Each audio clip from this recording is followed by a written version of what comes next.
Welcome to City 17. I criticized you last time for cutting off the music, but I guess it works well for the start of this, so never mind. Good job. Did I just hear, like, me plugging in something on my computer? I thought it was from my computer, so I wasn't going to say anything. Oops. Good job I don't recording know what I desktop plugged audio in. instead of a window capture. Well, I don't actually know what I did. I did desktop audio for sure. Is this the area where we start seeing snipers? Yep, it's right through this fucking, like, train tunnel. Oh, and there's one more fast zombie. And I can use the shotgun now. Now you're going to shoot him.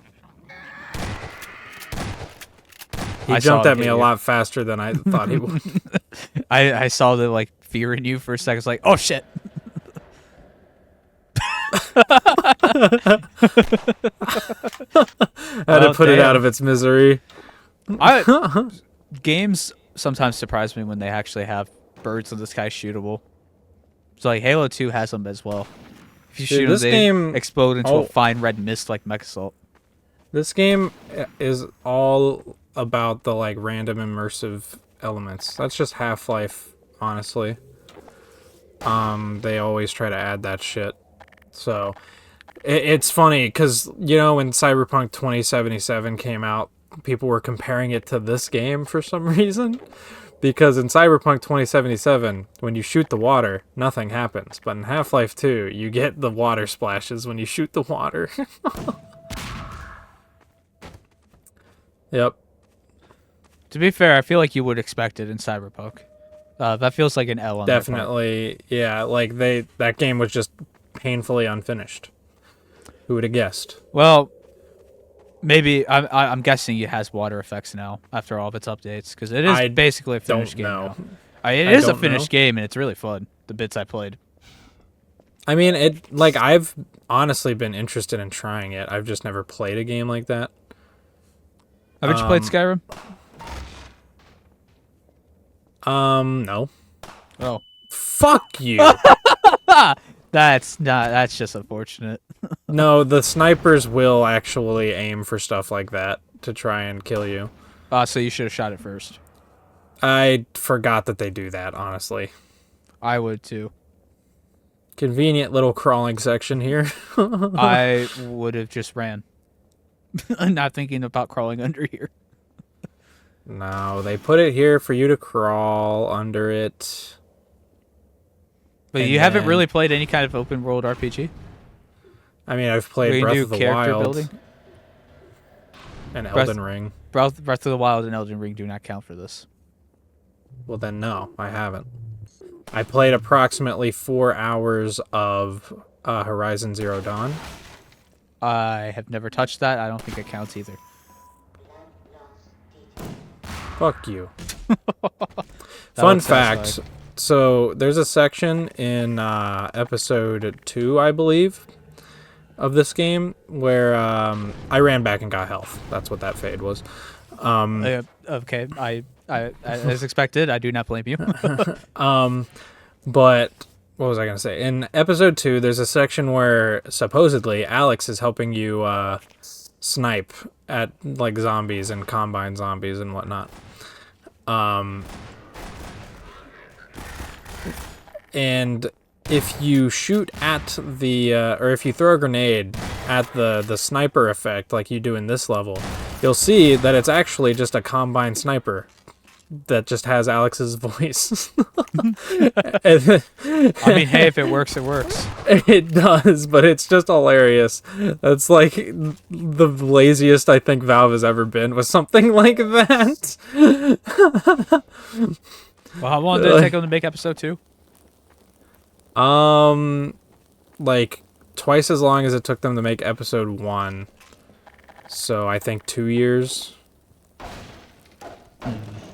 It does make sense, but...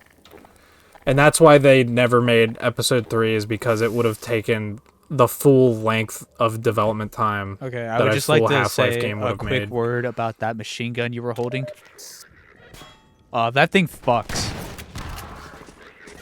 I have Nothing but good things to say about it, other than its ammo. This thing is nothing but satisfying. It feels great to use. It fucks. Yeah, it's definitely one of my favorite weapons in this series. It's so satisfying. It's got a really fun alternate fire.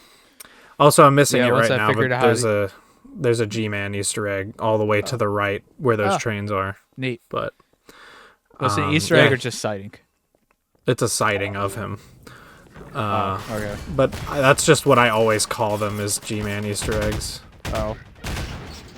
I don't know if he did like a little dance. No, there's only one that is actually like a real Easter egg. There's like a TV somewhere that has a scene on it of G-Man like T-posing in a boat with a seagull. That is something Borderlands would do. In Borderlands 1 and 2, there's this character named Tannis, and you can just find her in one of the levels with a coast that leads out to the sea. If you zoom out with a sniper rifle, you can see her riding or surfing on dolphins and shit. That's fun. Does nothing. Triage at dawn. Oh, where's this place? Yep. Ah. And it's literally a 40-second song. And it's, for some reason, like the most iconic Half-Life song other than the Valve theme. Yeah. I mean, it's a good little song, but I like the music of Portal 2 a lot. I don't think it was Portal the same 2 guy. does have a good soundtrack. I do not think so. Portal 1, I think, was the same guy from Half-Life, but not 2. I believe the guy who did Half-Life 1 did Half-Life 2 as well. Yeah, and Portal as well, the first Portal. Oh, okay. That's what you meant, okay. If Liam Triforce was not lying to me, at least. He probably wasn't. I think he does his research. All I know is that the Half-Life 2, Half-Life 1 composer did not do Alyx. And Alyx uses stems for its soundtrack. Stems. Yeah, stems, sorry, whatever. It sounds pretty good, but there's not really any tracks that stick out in my mind for Alyx. Where, in Half-Life 2, at least I got, like, Apprehension and Invasion, Triage at Dawn, stuff like that, like, I can immediately pick out. Yeah, it's like the difference between Doom 2016 and Doom Eternal. Doom Eternal still uses stems, but has way more distinctive riffs that allow you to remember it. Like, you're going to remember more tracks from Doom Eternal than Doom 2016.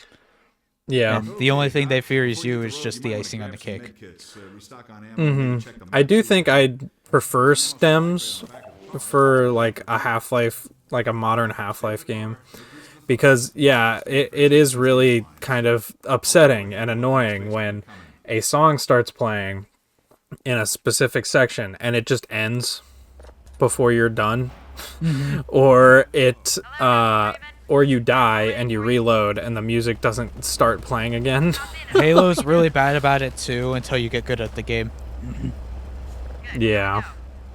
I imagine, like, if I weren't so passive when playing Half-Life, like, exploring everywhere, trying to get all the little goodies all the time, it would probably work a lot better for me, but, that's just how I play Half-Life, so. Yeah, I don't think any game like this should have long periods without music where it's just silence. Because, especially in puzzle sequences where you're just stuck, me sitting there in silence or just hearing the ambience just pisses me off more sometimes, Yeah. I get this is just a me thing.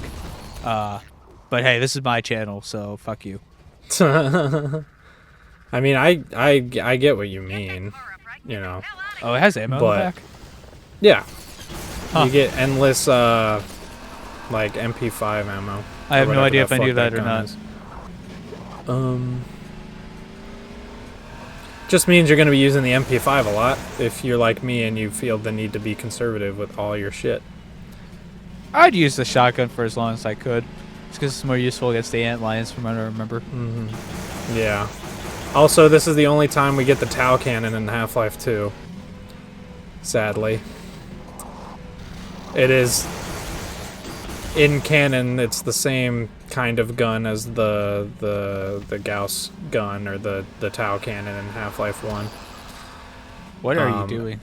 I don't know. I came over here. I don't know why this is here. I forget you have to go around to the left to get up, but I just always forget that when I play this game for some reason. Because you have this massive fucking area for this opening section where you get the car, but then the rest of the chapter is super linear. Gotcha. Like, from here on, it's, like, super linear. Like, it wraps around itself very naturally, as you'd expect it to. But it's still linear. But it's literally Highway 17. You're on a fucking highway, so... I'm okay with that. I need it. Yeah. And, of course, we got the ammo caches all over. That I have to stop at all of them for some reason. I'm sorry. You're good. This is your playthrough. It's not as bad as Spider-Man 2. I love... It's like... I was very much like this back as a child. I still very much am to an extent, but I feel it less for modern games than I do for these older, like, early 2000s era video games. Well, because modern games kind of take out a lot of the fluff. Oh, fuck! So unless it's something like Breath of the Wild, which is built for exploration, they're usually just highly detailed environments that you can't do shit with. Mm-hmm. Which is always sad. So it's like, it makes it really refreshing to play a game like Resident Evil or Dead Space, where there are goodies hidden everywhere and reasons to look. Mm-hmm. And it's like, it doesn't even, for me, it doesn't even have to be like reasons to look. It's more like I just kind of like that they put the map geometry here for us to walk on, you know. It's like they built this entire little house right here, and you can completely drive straight past it if you wanted to. But it's here, and it's like they have that whole like beach area down there as well that you can go to. There's not like invisible walls that are blocking you or anything, you know. It's like they didn't need to put that there, but they do. And I feel like a lot of early, like maybe not early, well, early 3D games do it as well. But I think especially like the PS2 GameCube era of games do that a lot, where they just have like areas in the map because it would make sense for there to be something here. And I don't know. I always get like mystified by it. It's like a very nostalgic thing to like discover something, you know, in a game like this. Mm-hmm. Like in Sonic Adventure, going behind the fucking mountain to find those like item boxes in Emerald Coast and whatever. Mm-hmm. It's like they didn't have to put that there. Well, I get the same feeling from like Final Fantasy VII, especially because every single screen needs to be uniquely made and scanned in and put onto the disc. Mm-hmm. So it's like when you go into a room that has basically nothing except for world building and things that look cool, you really appreciate it. Mm-hmm. And yeah, that's like really all it's for is world building. It's a bygone era. It's meant to make you think about the game more than just, yeah, this is a fun level, you know? Yeah. And it's honestly kind of something I almost feel ruined in Breath of the Wild, because Breath of the Wild usually gives you a reward for going there, which is like, I feel like just having the sites or even a simple data log or something is a better reward than giving me like a heart container or item. Yeah, so you know that a lot of indie games still do it, like indie 3D platformers, and I am very much appreciative of that. One in particular that I really fucking like, well, the full game isn't out yet, there's just a demo of it right now, but it's called A Big Catch, or The Big Catch, it's one of those. That game is full of stuff like that. Was that the Dark Souls or the Souls game where you have a fishing rod, or is that someone else? It's not really a Souls-like game, but yes, But you it's have a very fishing dark rod. everywhere. It's very dark. It's a sandbox 3D platformer more than anything, but like the level design and the world design feels very grounded. So I remember you playing that one, and I kind of wanted to check it out. I don't know how much I'd like it, but it's fun. Like I'm very much looking forward to the full game, but like the demo itself may as well be a fucking full game because it's just fucking massive. And it has like all the shit in it. It's like their minimum viable product in a lot of ways. A what? Minimum viable product, it's a term in game dev where it's just like the minimum, like you have all your features in there. So this is the minimum product. This is the minimum for the product to be a viable video game, essentially. So MVP, minimum viable product. What'd you say it was called? A Big Catch, or The Big Catch. Looking this up before I forget. It's a bomb-ass fucking 3D platformer. It's hard as fuck. But, you know, well, it's not necessarily super duper hard, but if you want to get... Oh, is there no demo for it? There is. It's called The Big Catch Tackle Box. It's like listed as a separate game. Yeah. And it may as well be a full fucking video game, honestly. It's really good. All right, I'm back to Half-Life. What did I miss? we looked at a telescope and the G-Man was talking to someone at the base that we're about to go to. Do you think he sided with the Combine at all? He is not sided with the Combine. But he's also not sided with humanity. Right, I get that. But he is everything. He essentially what's implied he just did there was he's like your overseer while you're on this mission that you don't even know what you're supposed to be doing. So he just tries to manipulate everything such that like you're able to complete the mission. So like he'll go and he'll warn someone that something is happening. Like there's a gunship attack on its way at this base, and they'll need to support Gordon Freeman. And like stuff like that. And nobody fucking bats an eye at it, except for Gordon and Eli. Because Eli was given the test sample in Half-Life 1 by the G-Man. And apparently he told him prepare for unforeseen consequences, and that was the name of that chapter. So was it? No, I can't actually remember. Yeah, it was. I'm joking with you. But yeah, it's like he's just like the puppet master. He's just trying to make things go the way he wants it to go for his quote-unquote employers. But we don't know what his actual goals are. His goal is to make a video game for people to play. He's a representation of Gabe Newell himself. That's actually like a fan theory. Is essentially he is Valve. Half-Life was the most meta game of all time. It really is. That's why Half-Life Alyx went the meta route with its retcon. But it makes sense within the lore of the series itself. It went meta? Yeah, it went meta a little bit. We got the ending of Half-Life 2 Episode 2 like actually retconned by the G-Man himself.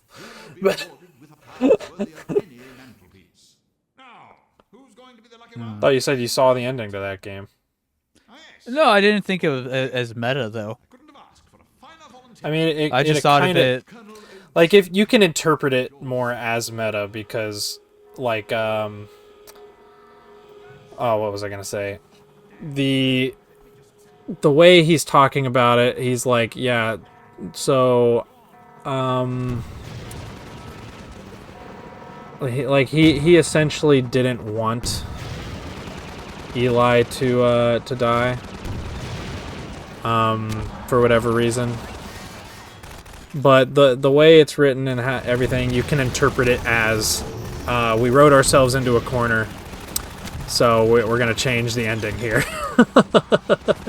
So the biggest, dumbest Deus Ex Machina, like the Deus Ex Machina at the beginning of Half-Life 2 Episode 1, where they ruin a great ending. Is it really a Deus Ex Machina if it's an established thing in the franchise? Everyone calls the Dragon Balls a Deus Ex Machina. I mean, I guess. I mean, well, it yes, could be wrong. The G-Man is a living, walking Deus Ex Machina then. I mean, nothing he does is really established because you don't know how he does it. He can just do it. Well, we know he has manipulation over time and space. So, That's like, all we really know. He's like every quirk in My Hero Academia mixed into one, where he can just do anything that the devs need him to do. Versus compared to like how any quirk in My Hero can exist, depending on what the author needs. I don't know why My Hero is what I thought of, but it is. Mm-hmm. Well, I guess with the ending to Alyx, like the way you can interpret it is if you look at the scene as Alyx is the player and Valve is G-Man. He literally says, "What if I showed you something you don't know you want?" And it's the idea of saving Eli. It kind of like I don't know if I'm making any sort of sense with this, but it kind of. Oh, I get it. But it's just interesting that it can be interpreted as both from the eyes of Alyx, because obviously she wants to save her father, but also from the eyes of the player, because for years and years you probably wanted to be able to play episode 3 and say, "Psych, Eli's alive," right? Right? Yeah. Like, you cried about this man being dead for 14 years. What if I said he wouldn't be dead anymore? Yeah, I mean, I can get where you're coming from if that's the case. Yeah. Like obviously, I prefer to not think of it in a meta way because, I'm just that kind of gamer. But it's honestly like a cool way they went about it. Like, I've never had an issue with meta in gaming, other than when Sonic does it, but that's a different discussion. Mm-hmm. But meta comedy is different from meta plot points. I think though, I kind of enjoy it in how they do in like Final Fantasy VII Remake. It's very different in that case, but still somewhat there. And that's like a case where like I think the Final Fantasy VII Remake and the Half-Life series is like the only franchises I can think where they do something like that, like gaming stories, at least. It feels like they're making major changes to the story just based on players' obsession with that story. Yeah. It'd be like if in the Shadow of the Colossus remake, the ending was changed and it was revealed you only played a fourth of the game, and there's a huge amount of stuff more to explore, just because fans were so obsessed with it, Mm-hmm. Like, in Final Fantasy VII Remake, it's revealed that the world's constantly looping, and the characters in the game are trying to prevent that. And you can kind of interpret it as people's insatiable desire for more Final Fantasy VII content has meant that it's continuing on forever and constantly making the characters miserable. If you can take it that way. Yeah. And you know what? I think is super interesting. Like, there are quite a number of people who are on the more upset side of things when it comes to... Yeah, I mean, that's the biggest sin of this, though, is if you really like the original ending to something, well, now it's just gone. And, like, with Final Fantasy VII, the game has a full ending. I can take everything after Final Fantasy VII that was released for the series to be, like, its own thing. You know, I can look at the game in its own bubble. Half-Life 2, you really can't. You know, you get to its ending, but it's a massive cliffhanger. You don't know what's going to happen. Then you play the episodes, and they end in a massive cliffhanger, and you don't know what's going to happen. And the same thing with Alyx, but each time they just keep changing it. Yeah, like I can definitely see that, but I don't really view this as that, like, even though it definitely is. Like, obviously, Half-Life was supposed to go in a specific direction with episode 2 and then going into episode 3. But like the way they ended up doing the retcon fits with the series like lore and narrative. Because, you know, we do know that the G-Man has like powers like this. So he can just straight up change what happens. Mm-hmm. And that's literally what happens every time he puts Gordon into a place he's not supposed to be, you know? Like, when he put Gordon on that train to City 17, that was him changing time, you know? Like, I feel like Half-Life's the one series that could get away with this. Like, yeah, because it's been around for so long. It has such an infamous ending, cliffhanger and such, that never got continued.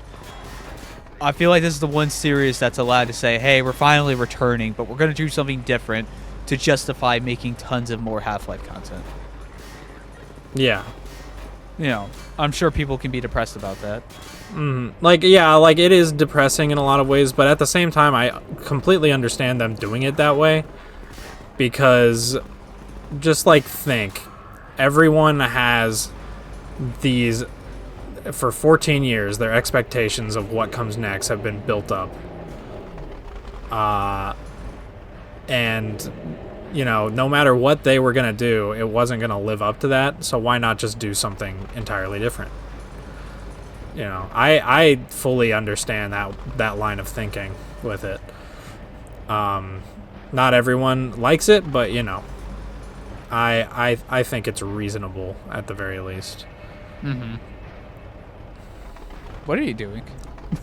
You have to knock the bridge over. That looks so annoying. It's just because I was being very fucking violent with it while swinging it around. You just gotta be patient. Just wait for it to stop moving. Yeah. And now you gotta go grab the car. That is such a workplace hazard. Such an OSHA I'm surprised violation. this fucking thing still works. The way you're wielding this. Oh, I don't give a fuck. Well, this dock almost looks like it's still in use. Almost. I mean, the waterway has been drained, as seen by that ship that's just in the fucking sand. Don't worry about it. There are multiple of those all over the place. Don't worry about it. Yep. Yeah, so one of the cut concepts for this game was an entire drained ocean or evaporated ocean. Just because the Combine are like terraforming the planet to their needs or whatever. Would have been cool, but like I just don't know what you would put in a drained ocean. Fossils everywhere. Fossils everywhere. I mean, there is like footage that they released for the 20th anniversary stuff, where they show the drained ocean map, and there's like Combine like buildings in a lot of places, and there's also just a ton of like ships everywhere. It just doesn't make a whole lot of sense that there would be that many ships in this one place. So I can see why they cut the idea. It seems like it'd be difficult to make something with, you know.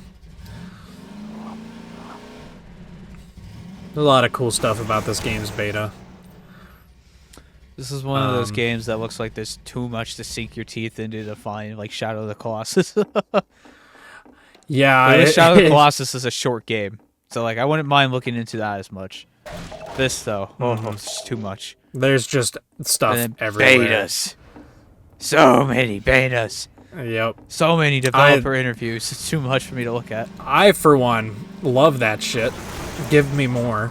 It's great, but like when there's this much, though it's also I don't care as much about this game to look into it. But like, I feel like really at the end of the day, I'm just jealous that Sonic devs don't do this. Yeah. The only other development studio I can find that talks this openly, and this much about their game developing is id Software. Fuck. That's depressing. But it's id Software.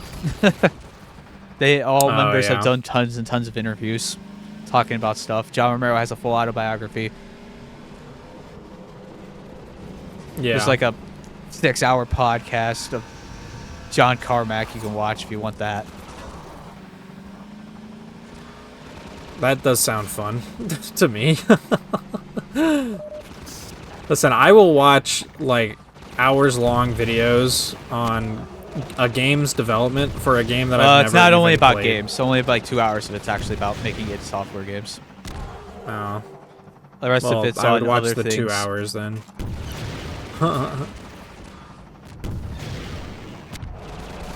Fuck these goddamn gunships. Yeah, honestly, the like gunship sections where you have to use rockets, probably, or like any section really where you have to use rockets in this game, are probably the laziest thing because they always just have an infinite rocket thing nearby. Yeah, it felt like an idea that they had gotten too far into and didn't want to cut. Yeah.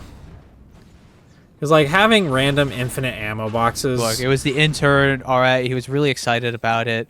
We couldn't say no. It's the director's nephew and everything. Yeah. It is, like, by far the gamiest element of this series. Infinite ammo boxes. like, does that not sound like anti-Half-Life in a lot of ways? I mean, it would solve a lot of my problems with Half-Life. No, that would be regenerating health. Well, you have the gravity gun, so you have an infinite ammo. But not in Half-Life 1. Half-Life 1, you have the crowbar. Infinite ammo. Oh boy. I'm sure it's entirely possible to do a crowbar-only run. Yeah, but like, don't. Yeah. It's like, it's entirely possible to get through this game with the gnome. I cannot imagine but fighting the you're not going Gonarch to. with the crowbar or the Nihilith with the crowbar. In fact, why don't I see the gnome here? It's not a true Half-Life 2 playthrough.